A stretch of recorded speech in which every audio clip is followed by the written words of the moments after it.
posisinya masih merah ini seperti ini, diklik saja, subscribe-nya diklik, setelah itu loncengnya juga diklik untuk semuanya.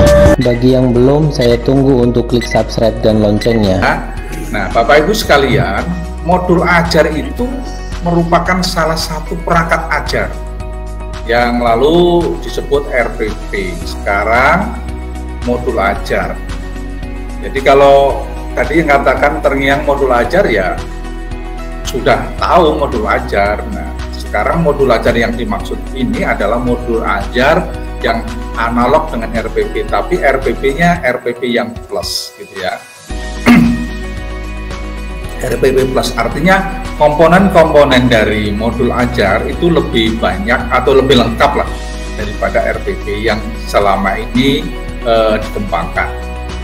Nah, modul ajar itu kan boleh dikatakan sebuah dokumen yang isinya ada tujuan, ada langkah kegiatan, ada media pembelajar serta asesmen.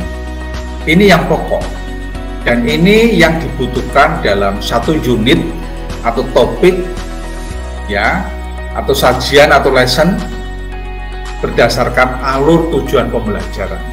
Ya paling tidak ini. Oleh karena itu dalam hal ini pendidik itu diberikan keleluasaan ya, keleluasaan untuk membuat sendiri, memilih dan memodifikasi modul ajar mungkin yang tersedia ya, yang tersedia sesuai dengan konteks, kebutuhan, dan karakteristik peserta didik. Karena dalam kurikulum Merdeka ini semua sudah ada barangnya. Namun ketika akan dilaksanakan sepenuhnya di satuan pendidikan tentu akan mengalami kesulitan atau kendala karena mungkin tidak cocok, mungkin terlalu ini begitu, karena belum disesuaikan dengan kondisi siswa. Nah, untuk itu maka seorang guru atau seorang pendidik ketika akan menggunakan modul ajar yang tersedia, jadi mengadopsi dan mengadaptasi, ini harus menyesuaikan dengan siswanya. Ketika menyesuaikan dengan siswanya, dari seluruh komponen yang tersedia, mungkin ada yang dianulir, ada yang memang disesuaikan, dengan disederhanakan, tentu tetap berpegang pada kebutuhan karakteristik peserta didik. Ini dia. Nah, Bapak Ibu sekalian, perencanaan pembelajaran ini ya, bagaimana cara merencanakan pembelajaran dan asesmen yang tepat. Ini ada 6 poin Bapak Ibu. 6 poin dari perencanaan pembelajaran dan asesmen intrakurikuler. Kegiatan kita ini kan di kurikulum Merdeka ini ada 2, intrakurikuler dan proyek P3. Proyek P3 itu profil pelajar Pancasila. Yang pertama, ketika bicara rencana pembelajaran dan asesmen dari intrakurikuler, yang pertama adalah menganalisis CP untuk menyusun TP dan ATP. Dianalisis dulu itu. Maka dari analisis atau pemetaan CP, TP dan ATP akan ketemu hierarkis dan mana yang bukan hierarkis, alur-alurnya, runutnya seperti apa. Baru berikutnya melaksanakan asesmen diagnostik. Ya, melaksanakan asesmen diagnostik. Dan ketiga baru mengembangkan yang namanya modul ajar atau MA singkatnya ya nanti. Kemudian yang keempat, merencanakan, menyusun, menyiapkan asesmen yang tepat untuk pembelajaran yang akan berlangsung. Dan yang kelima, menyesuaikan pembelajaran berdasarkan tahapan capaian karakteristik peserta didik. Yang keenam, melaksanakan asesmen, membuat pelaporan penilaian hasil belajar peserta didik, serta melakukan evaluasi dari pembelajaran yang telah berlangsung. Dari evaluasi itu tentu akan bisa menjadi S-learning ataupun for learning. Ya, baik, kita lanjutkan Bapak Ibu sekalian. Nah, alur penulisan modul ajar ini Bapak Ibu sekalian Kalau kita lihat dari cost dulu ya, cost kurikulum operasional, di sana di cost itu kita langsung lari kepada TP, tujuan pembelajaran, alur tujuan pembelajaran. Nah, di sini baru ke modul ajar. Contohnya, contoh alur penyusunan modul ajar seperti ini Bapak Ibu. Sebagai gambaran ini mata pelajaran bahasa Indonesia. Tujuan akhirnya P3 atau profil pelajar Pancasila yang 6 ciri dari takwa kepada Tuhan Yang Maha Esa sampai kebinekaan global ya. Saya tidak sebutkan semuanya. Nah, kalau kita perhatikan, nah, output dari tujuan akhir adalah materi sebelumnya nih. Output dari materi sebelumnya ini di sini ada ATP. ATP itu bicara tujuan pembelajaran, konten inti, ya, pemahaman bermakna, produk akhir. Nah, di sini ada kenapa ada indikator pencapaian kompetensi. Ini terkait dengan nanti assessment of learning-nya. Ya, kalau tujuan pembelajaran ini terkait dengan di sini nih, ada yang namanya assessment for learning-nya. Maka di sana ada apa namanya tujuan pembelajaran, kriteria ketercapaian tujuan pembelajaran. Kalau ini IPK ya, indikator pencapaian kompetensi. Nanti di sana ada kriteria pencapaian tujuan pembelajaran. Nah, baru sini ada rencana asesmen.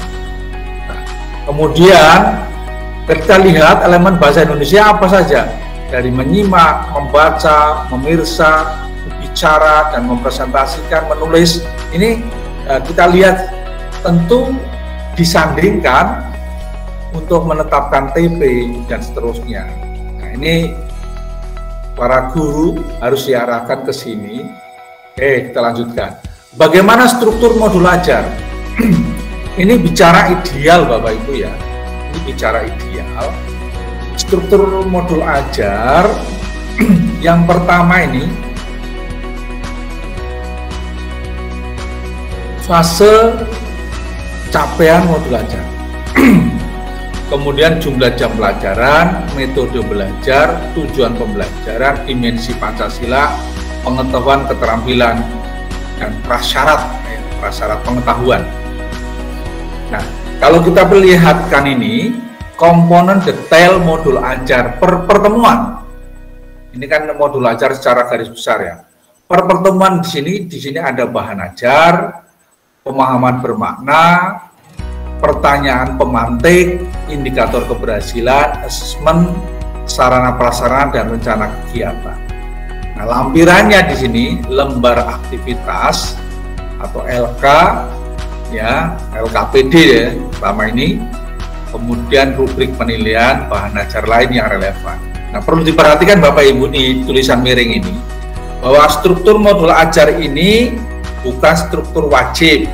Ulangi, bukan struktur wajib yang semuanya harus dihampirkan dalam modul ajar yang dibuat atau dimodifikasi. Tapi ada yang menarik ini, guru diperbolehkan untuk memilih, menyederhanakan beberapa komponen utama. Menyederhanakan beberapa komponen utama untuk dicantumkan dalam modul ajar sesuai dengan kebutuhan di kelas masing-masing. Nah, ini bahasa ini yang menurut saya melonggarkan teman-teman guru sehingga tidak ketakutan rijetnya dari struktur modul ajar yang kita tampilkan ini. Nah, apa yang baru dari modul ajar? Ini yang harus menjadi pemahaman kita bersama. Pertama adalah pengetahuan prasyarat. Relevant knowledge atau prasyarat pengetahuan yang menjadi jembatan untuk akan masuk pengetahuan yang akan pelajari baru, ini menjadi pemahaman yang penting ya. Jangan sampai kita mengajarkan sesuatu tapi syarat untuk yang akan dipelajari siswa tidak tahu. Saya ngasih gambarannya, contoh sederhana gampang. Misalkan anak mau belajar tentang ilmu gerak, kalau di fisika tentu kalau bicara ilmu gerak, prasyarat pengetahuan pertama yang harus dia miliki apa? Besaran satuan. Kalau bicara tentang ilmu gaya, prasyarat pengetahuannya apa? Ilmu gerak, gitu ya, atau konsep gerak itu apa? Nah ini ada hierarkis yang tidak boleh lompat, sehingga anak ketika masuk konsep baru nyambung, karena prasyarat pengetahuan itu digunakan sebagai fondasi, landasan untuk loncat ke pengetahuan berikutnya sehingga nyambung.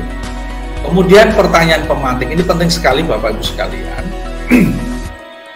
Pertanyaan pemantik itu rangkaian pertanyaan mengenai hal yang paling penting untuk membangkitkan konsep yang dimiliki siswa yang akan digeser ke arah konsep yang akan kita ajarkan.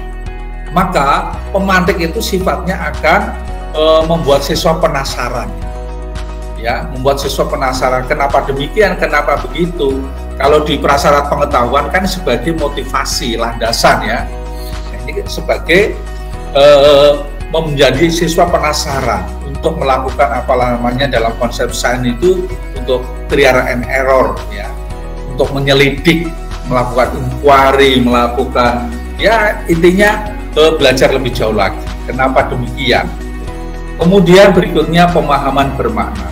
Nah, pemahaman bermakna itu di sini mencerminkan jawaban atas pertanyaan pemantik.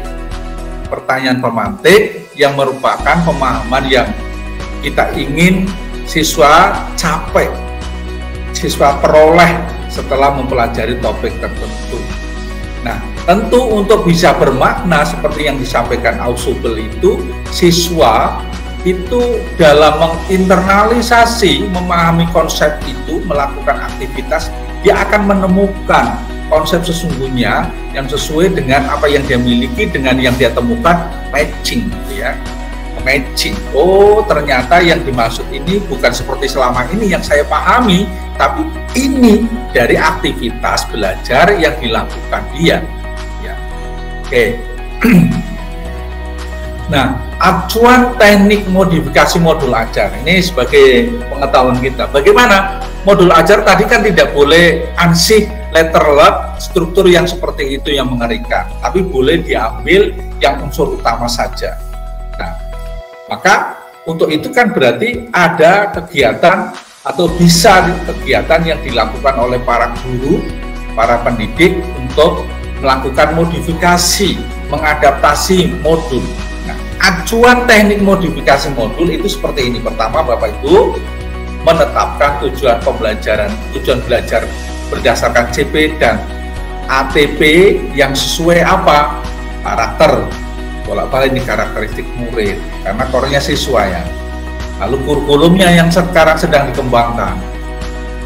Kemudian profil pelajar Pancasila. Itu yang pertama. Yang kedua, menyusun desain pembelajaran, melaksanakan dan merefleksi kegiatan pembelajaran yang efektif. Setelah menyusun, melaksanakan. Setelah melaksanakan, dilihat, dipindai kembali apa yang saya laksanakan tercapai tidak dari rencana tadi. Kok tidak? Kenapa? Penyebabnya apa? Itulah refleksi dari kegiatan pembelajaran yang efektif. Terus berikutnya Bapak-Ibu sekalian, hal yang dipelajari saat memilah modul ajar untuk dimodifikasi di mana nih? Apakah yang selaras dengan rencana yang sudah dibuat saat menyusun ATP? Apakah cocok dengan kondisi dan karakteristik murid? Apakah sarana dan prasarana tersedia di sekolah? Apakah yang perlu atau bisa dimodifikasi?